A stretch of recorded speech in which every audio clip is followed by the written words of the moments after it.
Olá! No vídeo de hoje vamos falar sobre as mariposas.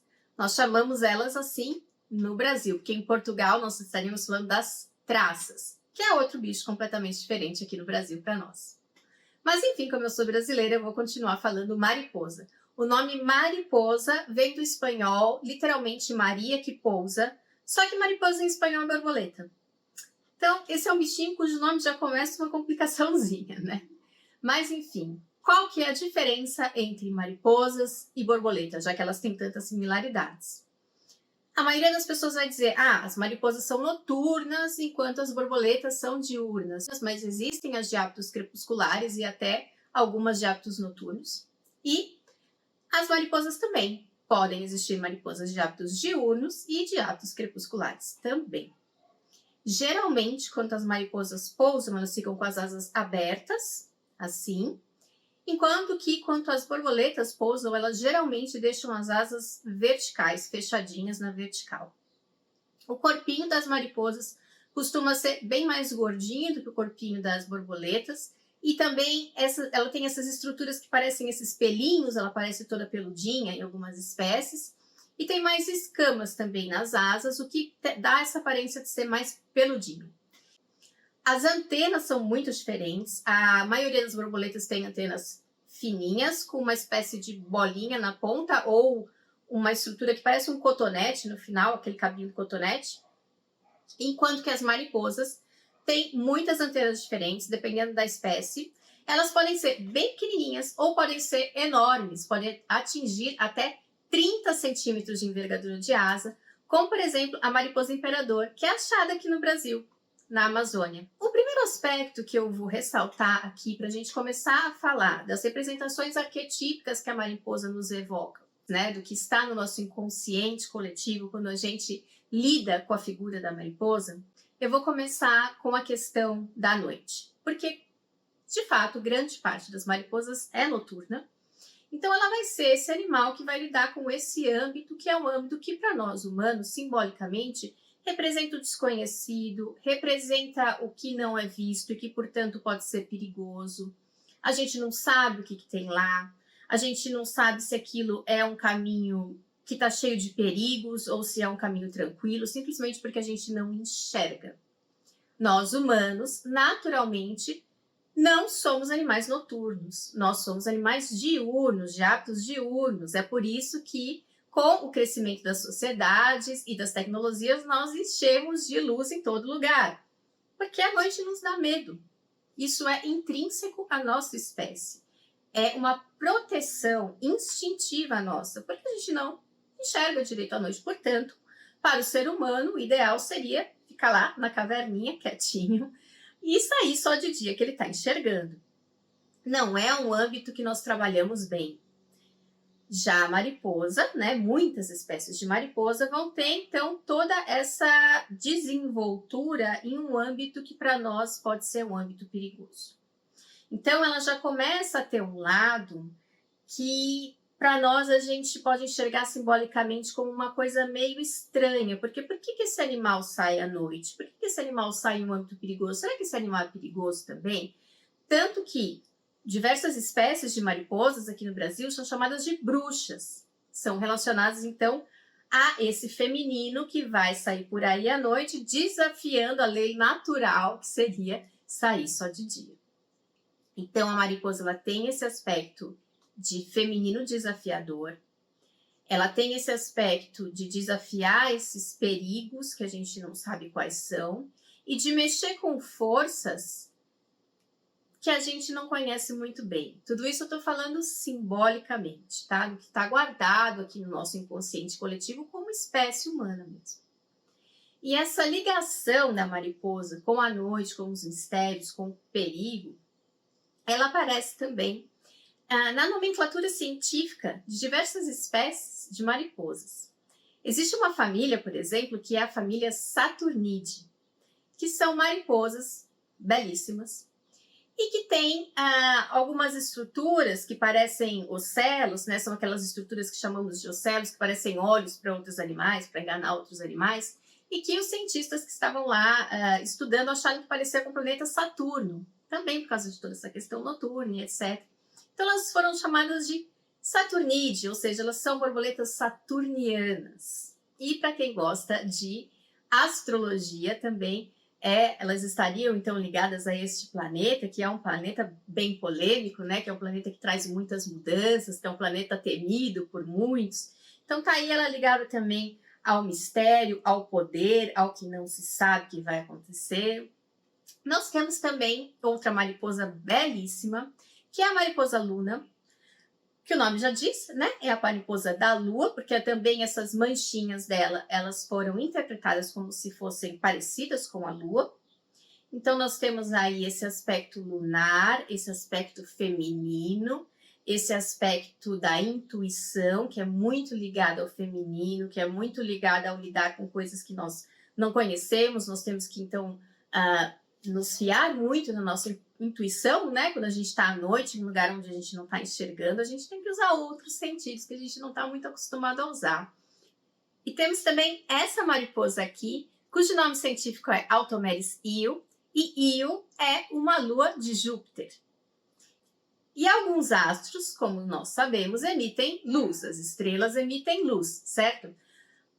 A luz que bate na lua também é vista por nós, assim como a luz que bate nos planetas também é vista por nós. E nós também sabemos que as mariposas adoram uma luzinha, que elas não podem ver uma lâmpada, que elas se sentem fatalmente atraídas pela lâmpada e algumas acabam até morrendo porque ficam tão alucinadas com aquela luz e ficam se batendo ali e não saem mais dali. E por que isso? Não se tem certeza ainda, cientificamente falando, do porquê desse comportamento, mas a teoria mais aceita hoje é de que insetos que têm essa fascinação pelas luzes são insetos que são guiados pela luz à noite. Então, o que se acredita-se? Que a mariposa, naturalmente, guiava-se pela luz da lua e das estrelas, principalmente pela luz da lua, e assim ela se encontrava no seu ambiente. Só que nós humanos aparecemos, né? Nós que não somos animais noturnos, enfiamos luzes por todos os lados, né? A vida dos insetos piorou muito, porque eles não sabem diferenciar o que é uma luz artificial da luz da lua, então eles acham que eles têm que ir naquela direção e eles não conseguem mais sair daí. Essa seria a teoria mais aceita. Para nós que estamos aqui fazendo uma análise simbólica do comportamento da mariposa, a gente vê um animal que é adaptado à noite, se dá muito bem à noite, segue a luz da lua, das estrelas, está totalmente ambientado ali nesses mistérios. Só que nós humanos viemos e acendemos uma luz artificial e o bicho fica todo perdido e vai direto para essa luz muito brilhante, que não é um nada, que é uma ilusão, que não é real. Então, a gente pode interpretar a atração da mariposa pela luz como, por exemplo, a nossa atração por hábitos, por coisas, por desejos que são irreais na medida em que eles não vão nos fazer feliz, não vão nos completar, não vão ter nada a ver com a nossa essência. Que é algo que, vivendo numa sociedade capitalista, a gente tem de sobra, né? Às vezes a gente acha que comprar tal roupa, ter tal carro, é algo que a gente precisa fazer para estar incluído e para ter amor e para ser aceito, e nem sempre é algo que tem a ver com a nossa essência, que tem a ver com o nosso coração, que tem a ver com aquilo que é a nossa verdade. E se nós formos pensar na filosofia budista, que é uma filosofia que eu sempre trago aqui, porque ela é bastante útil para esse tipo de análise, a gente vai ver que Buda sempre fala sobre os desejos, fala como estes desejos vazios eles vão nos levando cada vez mais longe e nos afastando cada vez mais da busca que nós deveríamos ter, que é a busca pela nossa essência, pela nossa verdade. Então pense como a mariposa tem tanto poder, simbolicamente falando, né, associada às bruxas, às sacerdotisas, à lua, aos planetas, aquela que navega pelo inconsciente, pelos perigos, mas ela foi enganada por uma luz artificial. Pense nisso, no seu poder, e vai atrás da luz que seja realmente uma luz que vale a pena para você. Bem, quando as mariposas não são enganadas por essas luzes artificiais sedutoras, elas estão no seu ambiente muito bem amparadas. Por exemplo, pelas antenas, elas captam feromônios, né, odores e também feromônios dos seus parceiros, que vai ajudá-las então nessa fase de procriação, que é o que elas fazem principalmente quando elas estão na fase mariposa, né, quando elas estão voando. E elas têm um olfato que pode ser muito apurado, por exemplo, na espécie mariposa imperador, ela consegue sentir o odor da fêmea, do feromônio da fêmea, a cerca de 10 quilômetros de distância. É um dos olfatos mais apurados da natureza. Lembrando que o olfato é um sentido que é ligado muito à nossa intuição e que é muito ligado também às nossas memórias. O olfato marca muito as memórias. Então, também tem essa questão importante aí na mariposa, né? Essa questão do acesso a memórias importantes, acesso a informações importantes através do olfato, através de perfumes. Falando sobre aquelas mariposas que são diurnas, essas não deixam de ter a sua magia também, não, os seus mistérios. Muitas espécies diurnas, então, vão se utilizar ou do mimetismo ou da camuflagem. O que é o mimetismo na biologia? O mimetismo é quando um animal ele vai imitar o comportamento de outro animal, que não tem nada a ver com ele, para se proteger. Por exemplo, existem espécies de mariposas que imitam o comportamento de certas aranhas. Elas agem como as aranhas. Então, um animal que vê de longe fala, pera, com a aranha eu não vou me meter. Então, ela se protege com esse mimetismo. Outras mimetizam o comportamento dos beija-flores, como, por exemplo, a mariposa falcão beija-flor. Ela se parece de longe, você bater o olho, você vai achar que é um beija-flor. O comportamento é muito parecido. Já a camuflagem, diferente do mimetismo, é uma capacidade de se mesclar com o ambiente. Por exemplo, algumas mariposas têm um formato de folha, uma cor de folha, uma textura de folha. Outras parecem troncos de árvores, né? A cor, a textura, se você olha, você realmente não consegue enxergar, ela está literalmente camuflada. Enfim, as mariposas diurnas, elas também têm sua magia e seus mistérios. E essas mariposas diurnas, muitas delas podem ser muito coloridas, né? Porque nessa luz do dia elas vão usar outros sentidos que fazem que funcionam melhor ali, né? Para um macho que está ali longe enxergar uma fêmea de dia é muito mais fácil. Então, se essa fêmea for super colorida, vai ser mais fácil. E de dia, como também é um ambiente que elas ficam, de certa forma, mais expostas ali, algumas delas vão ser venenosas, inclusive. Outro aspecto muito importante que nós devemos comentar sobre as mariposas é justamente o fato de que estas são as responsáveis pela seda que nós conhecemos hoje, por esse tecido tão nobre. As mariposas da espécie Bombyx mori, elas foram domesticadas pelos chineses há mais ou menos 8.500 anos atrás. A gente já tem em alguns sítios da China evidências de casulos da Bombyx mori e de instrumentos dessa fiação, utilizados nessa fiação.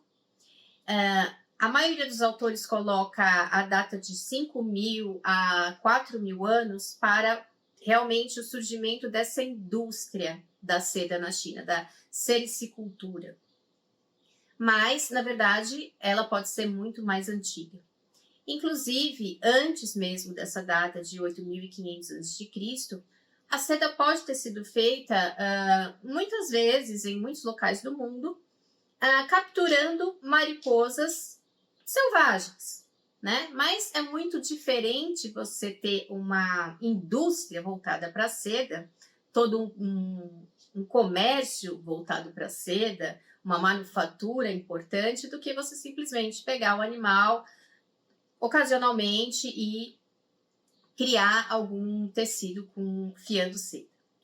Então, os chineses, eles realmente se tornaram especialistas na seda e isso se tornou uma mercadoria muito importante, de muito prestígio, que a China utilizou para dar como presente diplomático para muitos reinos, em muitas situações, e esse tipo de presente diplomático é utilizado pela China até hoje, é algo que eles realmente valorizam.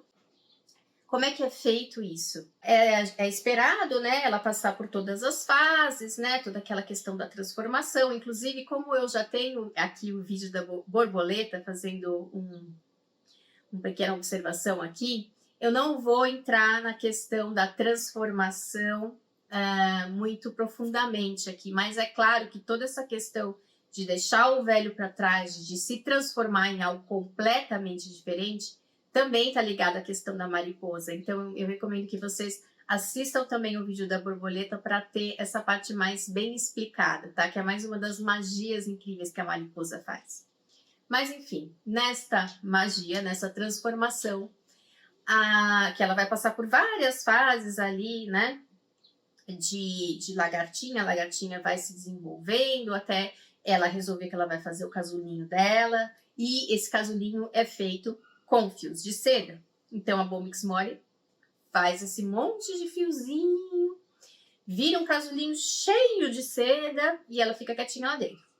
Aí o homem vem e acaba com a graça dela, né? Acaba com a transformação dela. O homem sempre atrapalhando as mariposas, né? Primeiro com a luz, agora querendo a seda dela. Então ele vai pegar esses casulos e vai ferver. É horrível mesmo. Elas vão morrer. E ele vai pegar a seda e vai fiar a seda.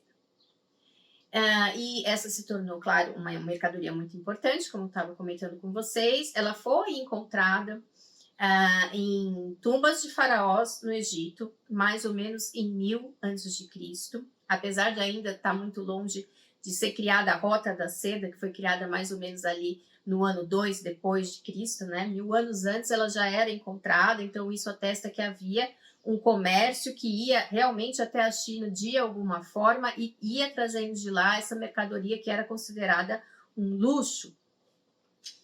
Os gregos e romanos também tinham seda, também traziam, né, de algum modo, por vários pontos, né, de trocas, essa mercadoria muito rica, né? E a gente vai ver citações da seda na Bíblia, por exemplo, a gente vai ver reis persas utilizando seda e por aí vai. Então já havia, né, na antiguidade, um apreço muito grande pela seda, mas a seda começou a ser mais amplamente distribuída para o Ocidente, justamente com a abertura da Rota da Seda no ano 2 depois de Cristo. E essa rota ela foi bastante ativa até mais ou menos 114 depois de Cristo, e ela foi também utilizada pelos cruzados. Na Idade Média, eles buscavam trazer também bastante coisa da Ásia para a Europa, e dentre essas coisas estava a seda. E depois, mais tarde, né, a Europa também foi aprendendo a fazer a seda, outros países também desenvolveram. Inclusive o Japão, tardiamente, né, se comparado com a China, desenvolveu uma indústria da seda também bastante importante. Mas, de qualquer forma, a China ainda hoje, né, é um grande produtor de seda e tem toda essa tradição, todo esse know-how muito especial de fazer a seda. Então, a gente vê que esse animal, além de ter toda essa questão da noite, dos mistérios, da sabedoria feminina, ele é um animal que vai nos dar a seda, que é o tecido que até hoje é um dos mais caros, é um dos mais ricos, é um dos mais difíceis de se obter. E é de uma leveza, de um brilho, né, que fascina realmente, sempre fascinou as pessoas. A seda, ela é utilizada, por exemplo, no hinduísmo e no budismo, como um material que acredita-se que se você se sentar em cima da seda ou se envolver na seda, você vai estar se protegendo, inclusive espiritualmente, das outras energias que poderiam te atrapalhar no seu processo ali meditativo, por exemplo. Então, é um material muito nobre. A mariposa, além de ser como a borboleta que vai polinizar o mundo, que vai trazer para o mundo a abundância, a fertilidade, e ela faz isso tanto de dia, que é essa questão da fertilidade ligada ao sol, como de noite também, ou seja, ela continua criando vida, mesmo nesse ambiente que para nós é ambíguo, né? No mínimo ambíguo, no mínimo estranho, ela ainda está assim, ainda assim está criando vida. Ela vai trazer a seda, que é muito ligada ao feminino, que é muito ligada a essa questão espiritual também para essas culturas orientais. Então, claramente, existem diversos mitos justamente ligando essa questão do feminino com a seda, com a mariposa e com a seda, principalmente na China, que é um lugar onde a seda foi muito importante e ainda é. Então, um desses mitos, por exemplo, diz que havia uma rainha muito jovem, que era casada com o imperador amarelo, e que ela estava um dia tomando um chá embaixo de uma árvore e caiu um casulo de bicho da seda, né, de mariposa, dentro do chá dela.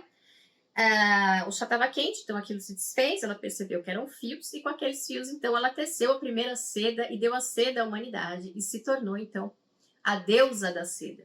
É claro que a deusa da seda só poderia ser feminina, não é mesmo? Em outro mito, uma princesa, uma nobre, queria se casar com outro nobre, né?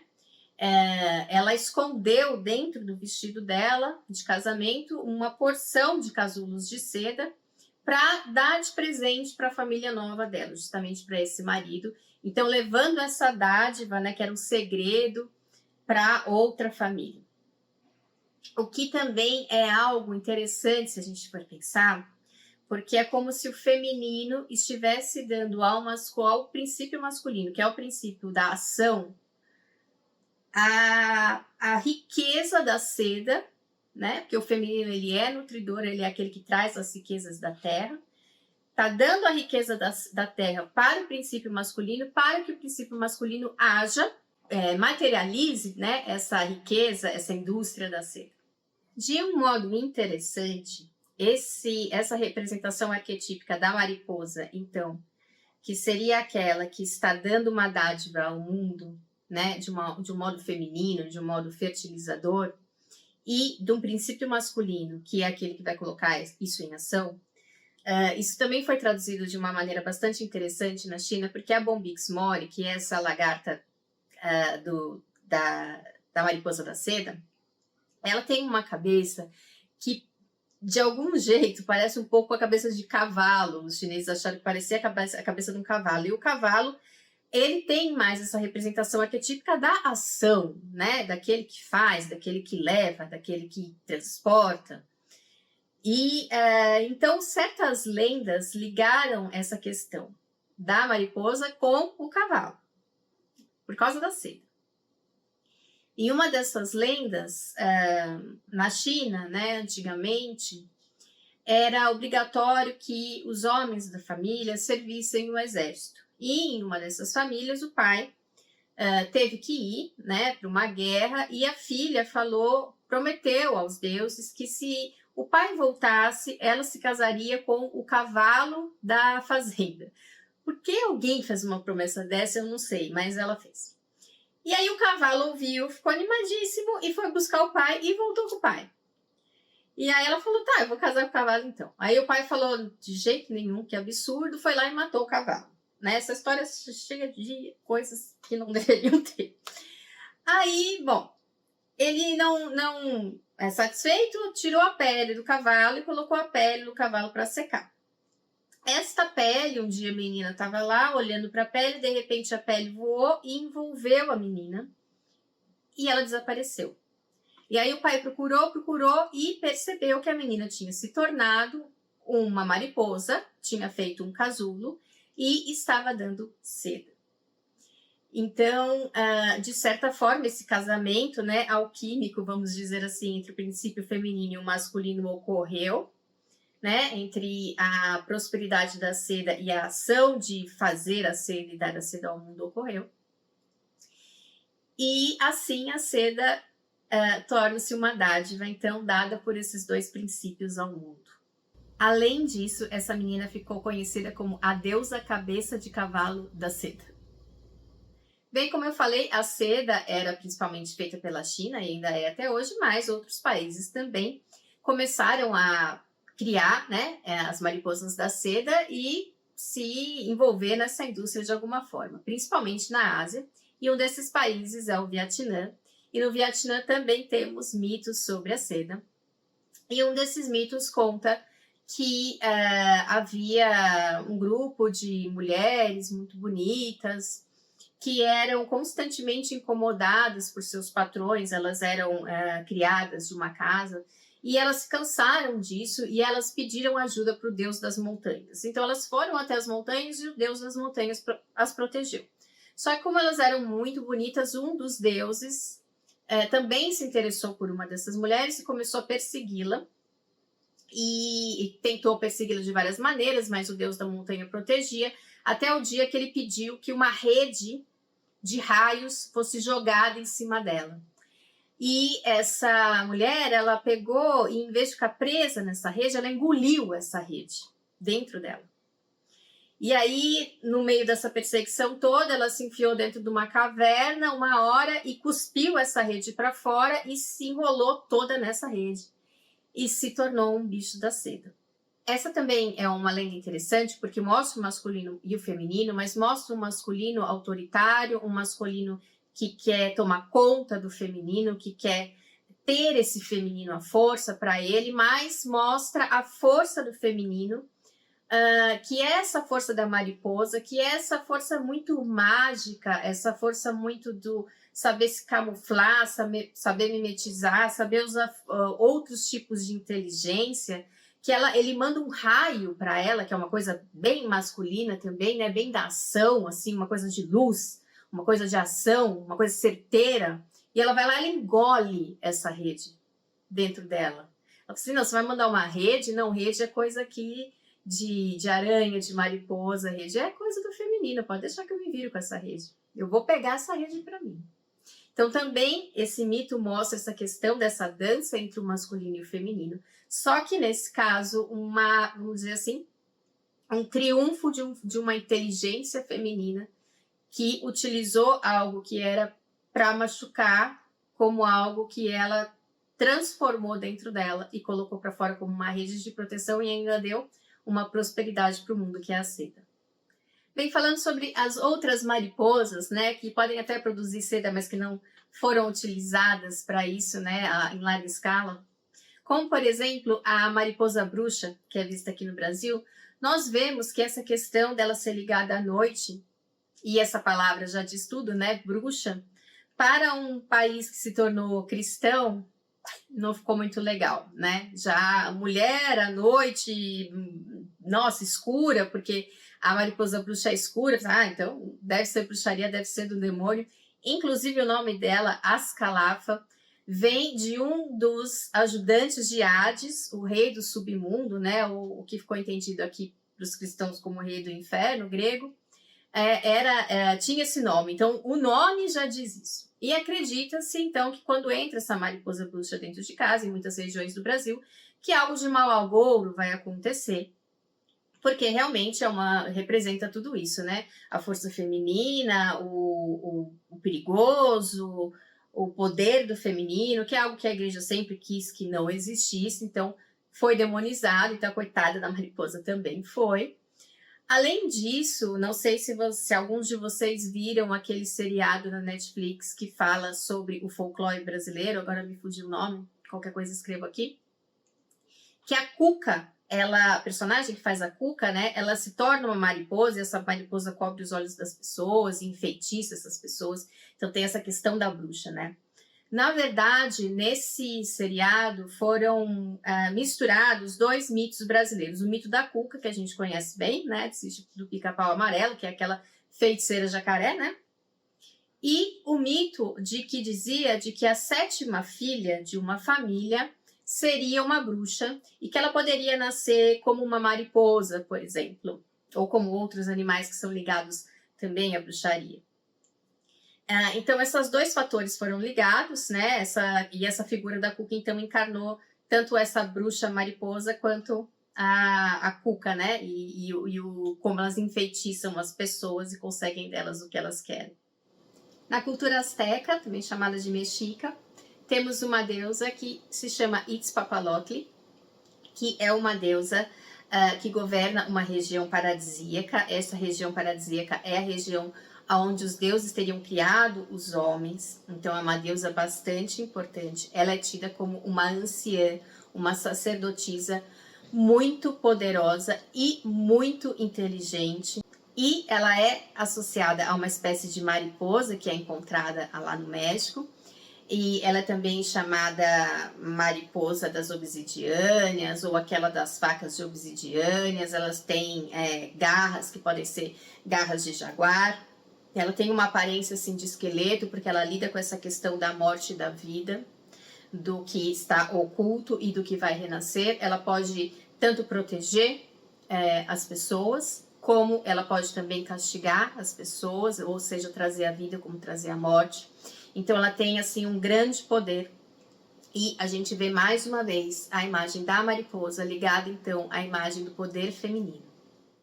Hoje nós temos, por exemplo, a religião Wicca, que é uma religião que busca trazer novamente as práticas ancestrais femininas de ligação com a natureza, de ligação com as mudanças das estações, da natureza. Busca praticar o que elas chamam de bruxaria moderna, uma bruxaria totalmente voltada a essa questão planetária, questão de estar então mais em contato com os elementos, água, fogo, terra e ar, com as mudanças do Sol, com as mudanças dos planetas, etc.